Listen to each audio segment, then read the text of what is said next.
North Korea. Secretive. Unpredictable. One of the world's last totalitarian dictatorships.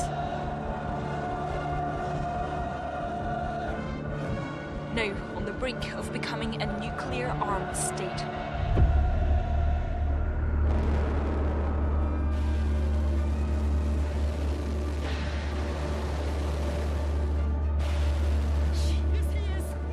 Despite repeated sanctions, Kim Jong-un's weapons program is advancing. North Korea is developing its capabilities so quickly. His grip over the country appears to be tightening. To the outside world, he is a brutal despot.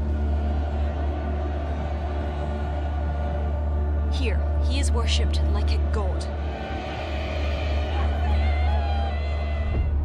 But in a regime that demands absolute devotion, where disloyalty is punishable by death, how can we know how much of this is real, where this country is really heading under Kim Jong-un?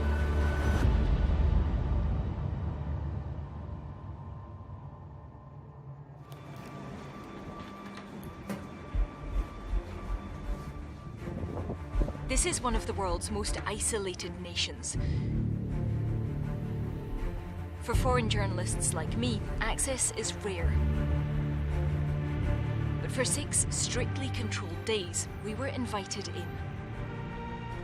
They wanted to show us their version of North Korea. Here, very peaceful place, so come here. The socialist paradise. Supposedly one of the happiest places on Earth.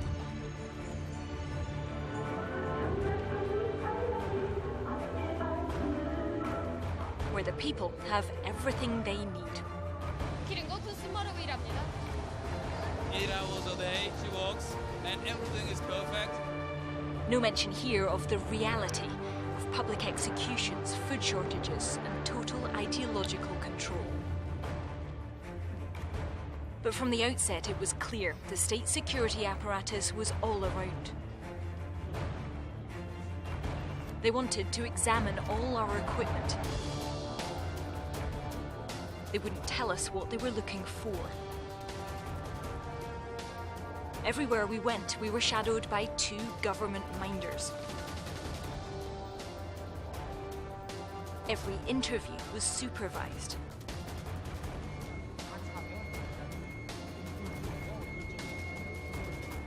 And for all of the smiling facade, the real face of the regime was never far away. Just do the sit. Speak to those who have fled this country, and these displays of apparently hysterical adulation may not be everything they seem.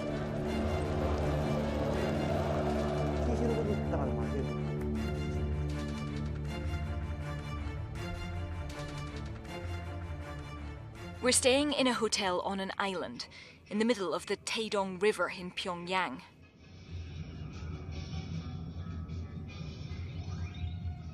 We're not allowed to leave it unaccompanied.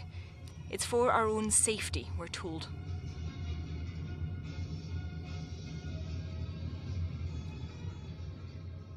The experience is surreal. Inside one of the planet's most repressive regimes, to the soundtrack of 80s synth pop.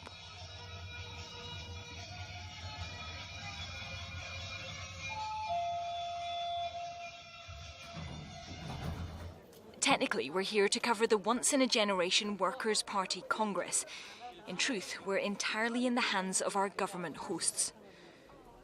Every time we head out, we're required to wear press armbands to identify ourselves. We move around in convoy by media bus. So we don't actually know where we're going. We appear to just be following this black car in front. We'll be told soon where we're heading.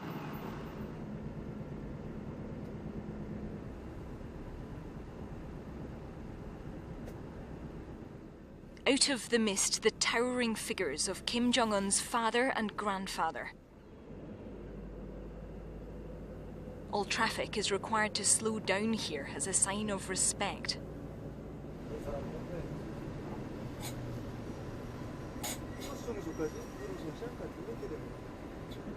After some initial confusion, we arrive at our destination.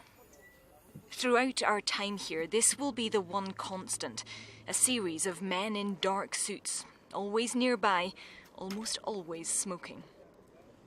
We're headed, we think, for the big event, but there's a catch. So this is where the big Congress is being held, or rather, over there is the outside of the building in which the Congress is being held. This is as close as we're allowed to go, so the far side of a 6-lane road. From here we can see the portraits of Kim Il-sung and Kim Jong-un and the outer perimeter of security.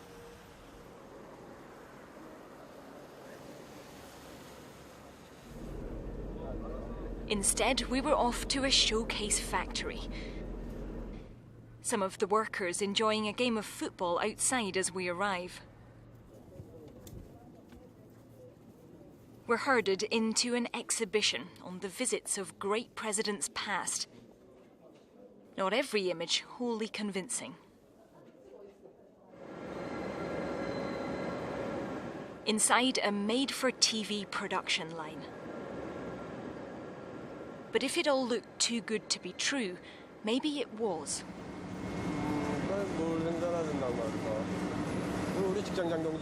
We asked this man what his job involves. He's not in this place actually. He works in another place, so he doesn't know this place. As we recorded the next interview, our cameraman noticed another official listening in to one side. He's writing the man's name, age, and the word soldier. Afterwards, he appears to be asking one of our minders where we've been and what we've filmed. When our every move is so carefully monitored, it's hard to know what people here really think. Another day, another media tour, this time to the supposed birthplace of founder-president Kim Il-sung. And a lesson in the approved version of history. As you can see, our President Kim Il-sung, when he was 7 years old, took part in the popular uprising. But it doesn't take long for the mask to slip. Just do let me. Just do, as I said. Look at here. So what is the problem? Is it wonderful? What do you think? The offending photograph deemed to be disrespectfully framed. I'm sorry? This is our leaders. Great leaders.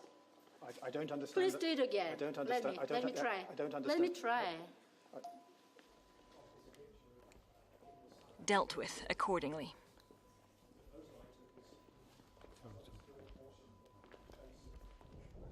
Outside, the list of those present is discreetly consulted and the names of those involved identified.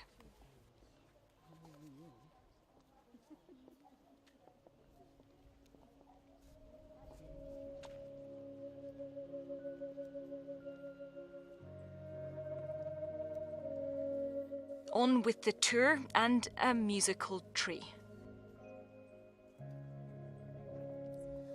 Before a discussion with our guide about the country's nuclear program. That is all for the peace of this country. Don't mind it. For the happy life of the Korean nation. Please come here. Don't say like that, as I must say. But isn't it That's also right. impoverishing the Korean country? The development of nuclear weapons actively making people's lives here harder. We Korean people, this year, we make the great victory to make our way the hydrogen with the nuclear weapon. It shows our great power. But hasn't that brought heavy sanctions that make people poorer? To defend this nation. Maybe if you visit here several times, you can know about it, I think. Now, shall we go, please? They took us down into the depths of the Pyongyang metro. On the far side, all the people we would never speak to gliding past.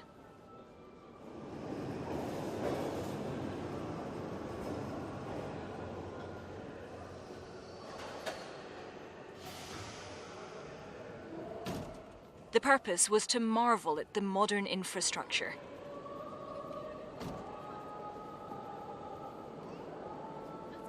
The daily commute, just like anywhere else.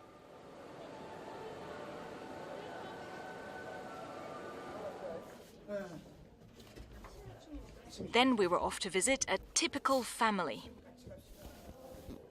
To see, we were told, how the average citizen lives.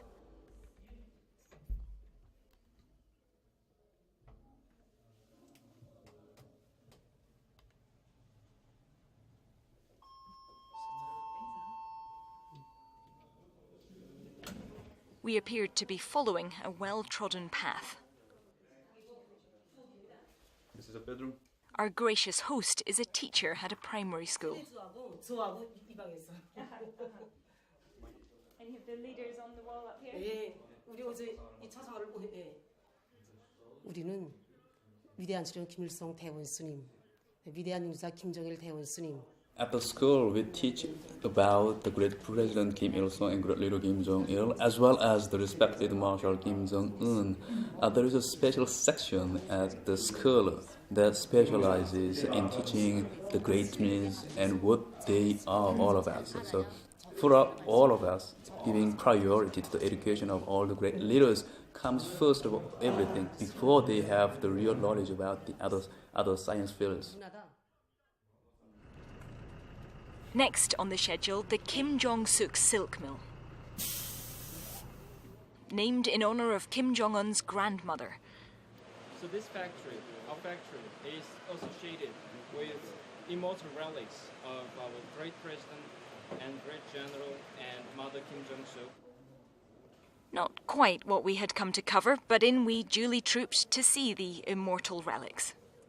So here we are in the revolutionary education room. On the walls, pictures of the great leaders visiting the factory. Over here, the chair that Kim Il-sung once sat in. All of which fascinating history, but as you can see, once again, very far away from where anything is actually happening.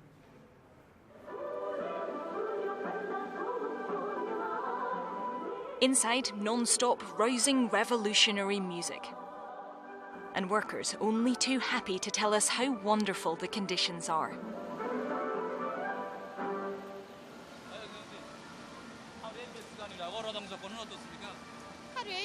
Eight hours a day she works, and everything is perfect, including the working conditions. There were facilities and supplies being provided by the state and the factory. So there's nothing to be worried about.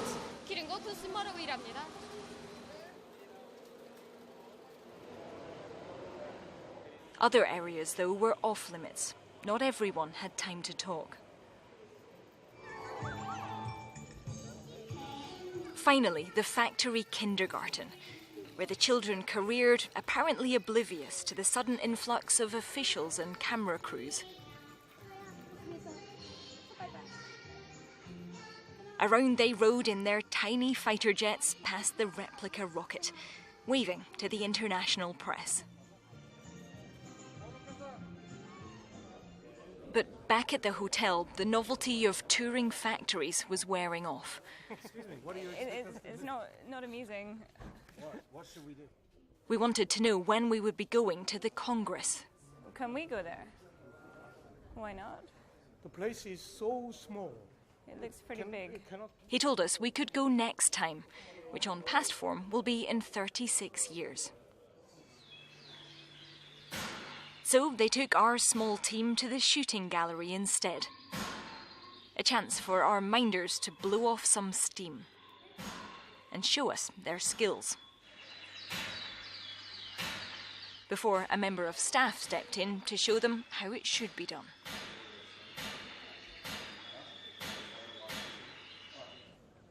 But the wait was almost over. The next morning, we would finally get our chance to see the Supreme Leader himself.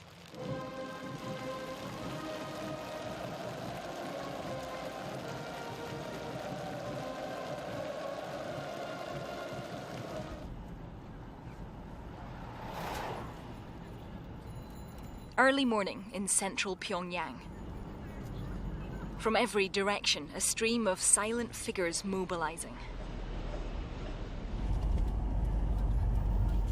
A kaleidoscope of finery on the move.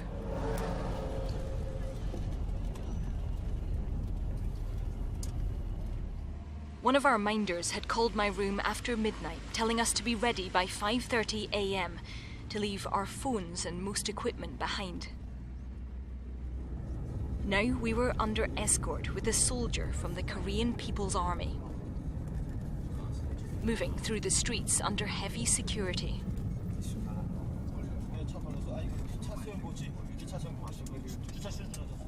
Up ahead, more soldiers, what looked like final preparations.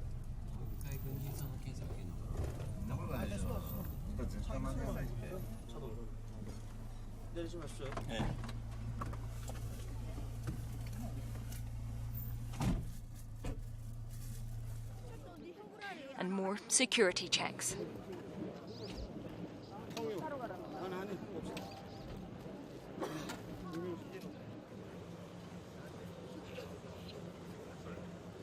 In Kim Il-sung Square, the massed ranks of the regime, the elite, the Workers' Party inner core,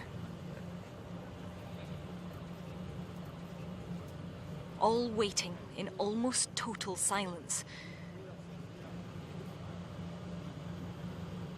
All attention on the balcony above.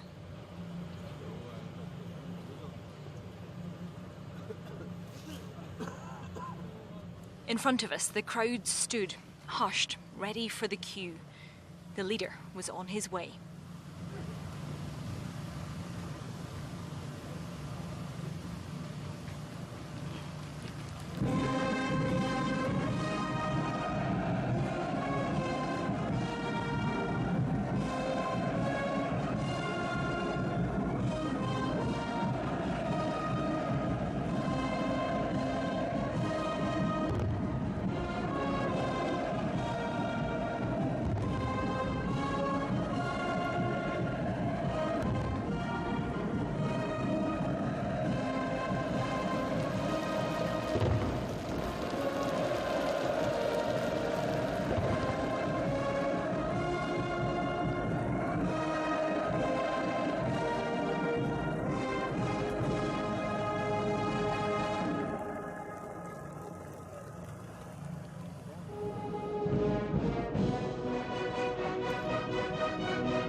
This was meant to be a celebration for the end of the 7th Workers' Party Congress. In truth, it was about the veneration of this man.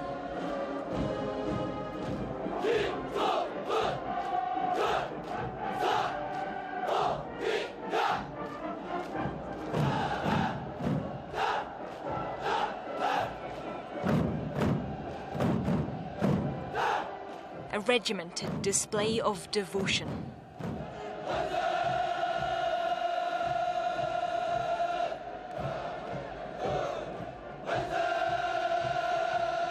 They're chanting, "Man say, long live."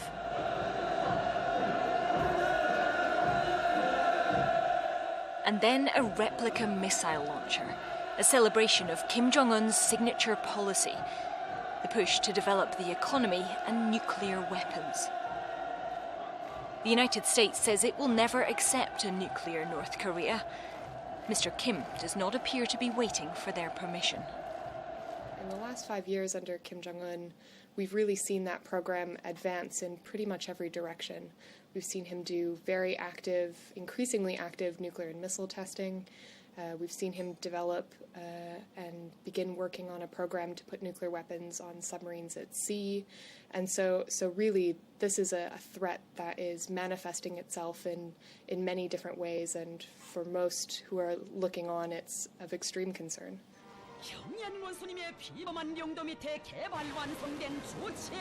Every indication is that time is really not on the side of the US and its allies. North Korea is developing its capabilities so quickly and threatening to conduct nuclear strikes against its adversaries on a daily basis.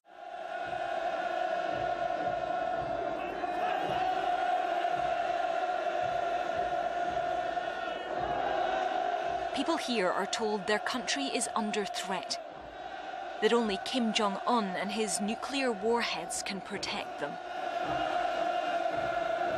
In a state where information is strictly controlled, only the official version of reality is allowed.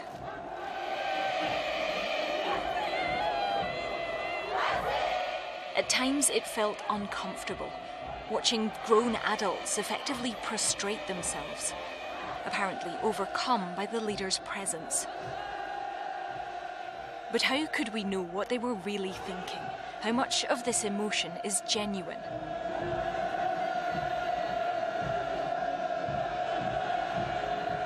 With the state TV cameras trained on them, what other option did they have? We stood just meters away, but worlds apart.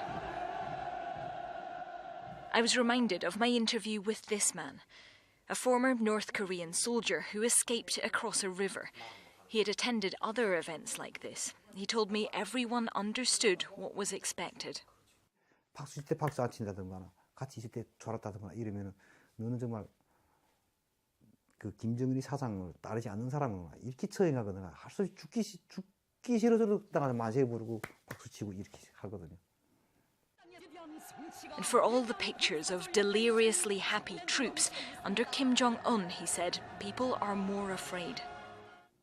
관계층 우리 군부에도 내가 중대장 할 때 내 대원은 한 사람 총사라는 거 있고 관계층 행보는 많이 봤습니다.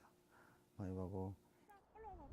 Around the same time as that interview, we filmed these images from the border, a brief glimpse into the real North Korea. You can make out an ox cart moving slowly through the fields. What looks like a work unit marching along the road. Human rights groups accuse the Kim regime of deliberate starvation, forced labour, torture, of perpetrating crimes against humanity. All a long way from the propaganda of Pyongyang, and a reminder of how much we didn't see on our carefully guided tour.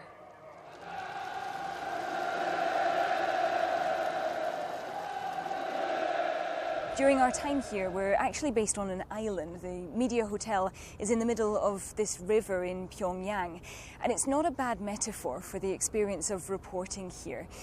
Things on the island are fine, as they are in the model factories we're taken to see, the model citizens we're taken to meet. But there's a big country outside this media tour that we're just not allowed to go to. We can't speak to people without our government chaperones by our side. So what is life here really like? What do people really think of Kim Jong-un? I just don't think we know. All we can report is what we see, and all we can see is what they're prepared to show us.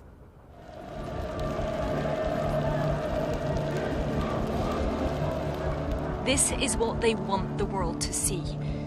The supreme leader, a man who looks stronger than ever and who shows no sign of turning back. Since the start of 2016, he's carried out 2 nuclear tests. Test-fired a long-range rocket, multiple short, medium-range, even submarine-launched ballistic missiles. All banned under UN Security Council resolutions, none of which seems to be having the desired effect. Kim Jong-un is making no secret of his ambitions. He is determined to pursue nuclear weapons and daring the rest of the world to stop him.